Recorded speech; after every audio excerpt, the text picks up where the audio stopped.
Hey everybody, welcome back to the channel. Today I wanted to share with you an interview with a great new friend of mine, Michael Frank. He's a psychologist who is promoting healthy lifestyles and exercise on his Instagram and YouTube channel, which is called Daily3Mile. He came down to San Diego and we took a walk together where he interviewed me about my life, the walking code, and my thoughts on walking so we could share it with all of you. So go ahead and check it out.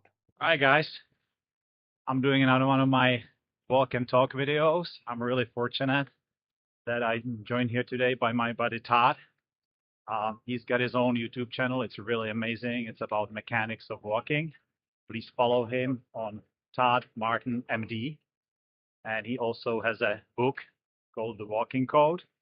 So yeah, all my videos, because I'm a psychologist, start with tell me about your childhood. Just anything. Oh, so my childhood. Yeah, I grew up in a suburb of Chicago called Park Forest.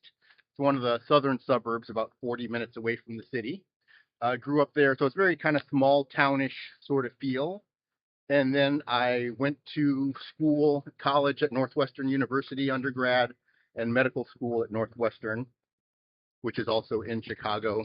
Then spent a year, actually before going to medical school, did a year abroad in Europe at the University of Sussex, which was an amazing time, kind of helped me grow up and get away from home a bit before I came back and went to medical school.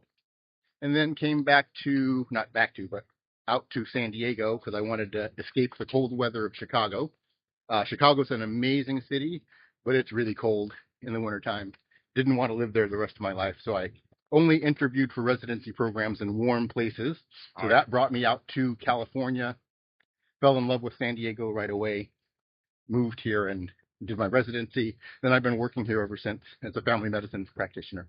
Yeah, you can't complain about San Diego. That's great. So what got you interested in walking?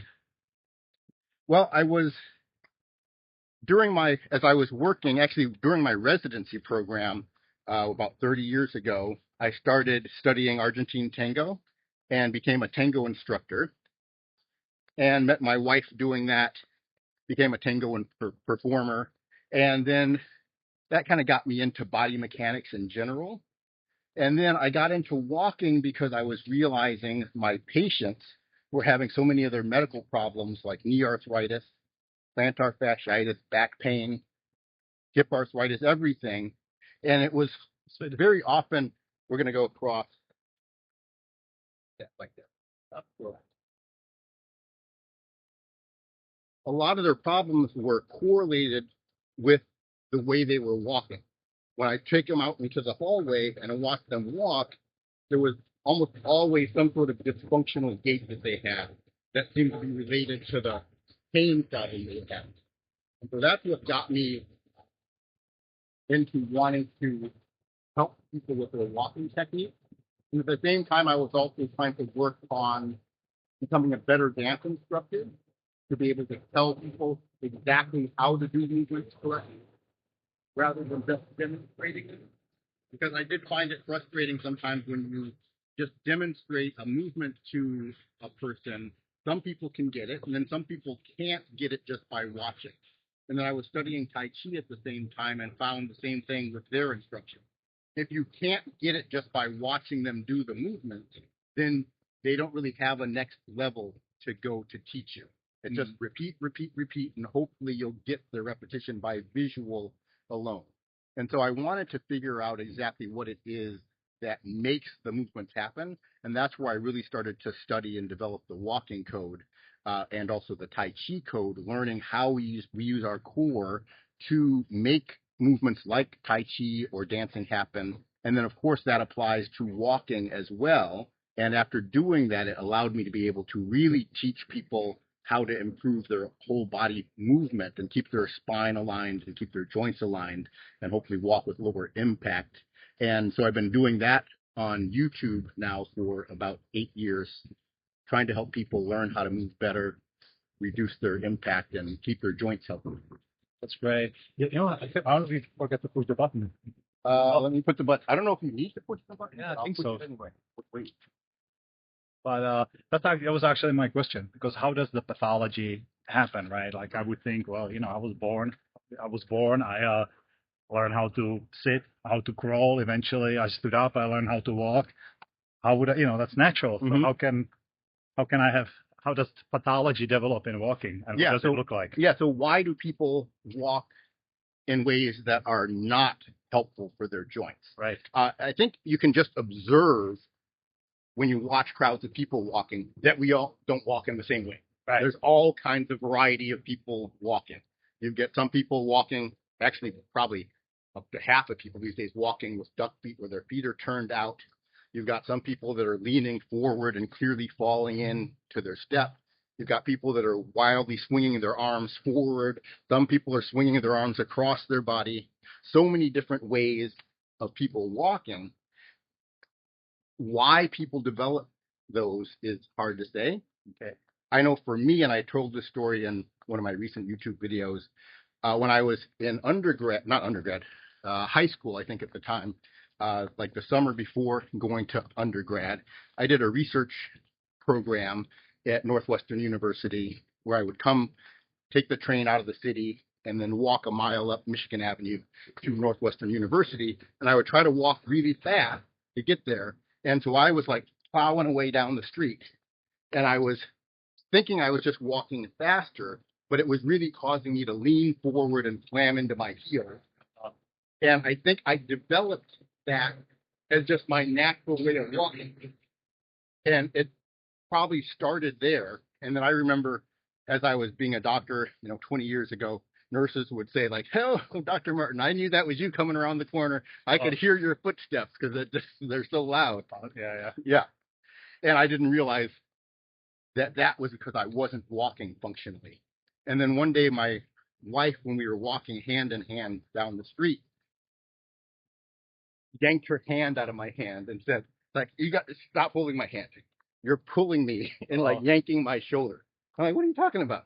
Like, "Yeah, you're pitching forward and like yanking my shoulder. It hurts."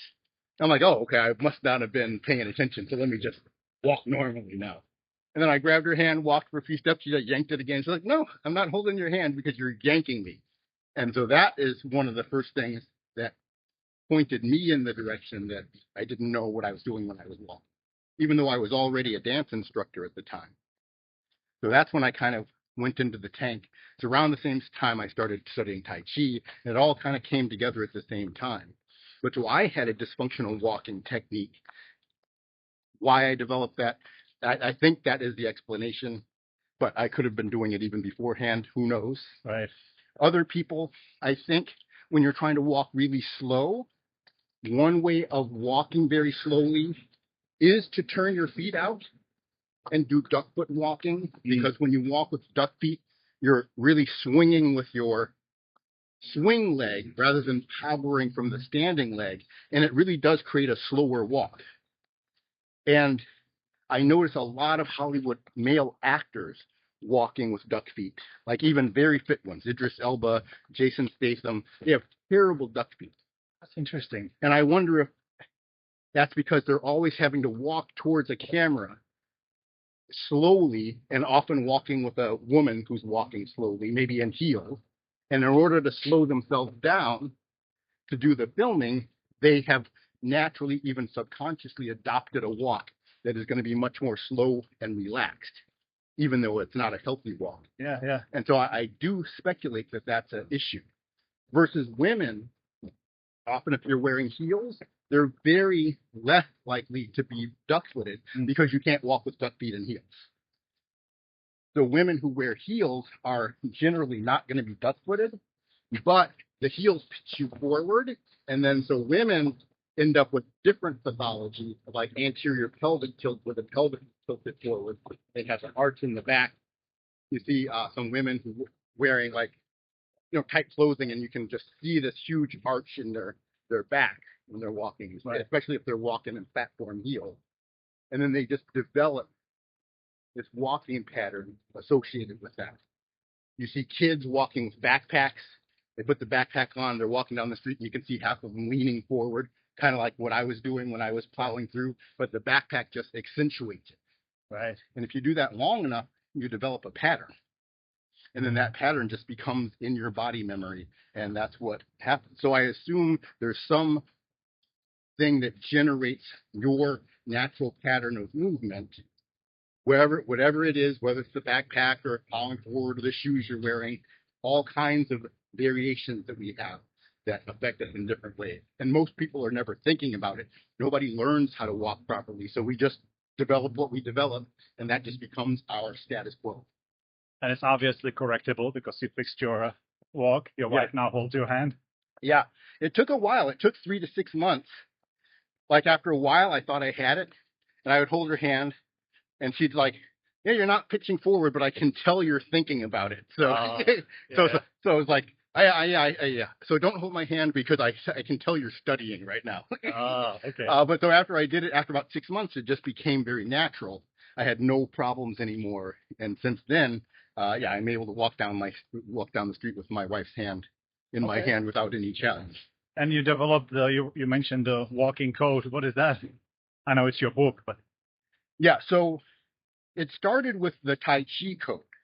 So when I was trying to analyze what makes the movement happen, I began studying what are called the Tai Chi trigrams.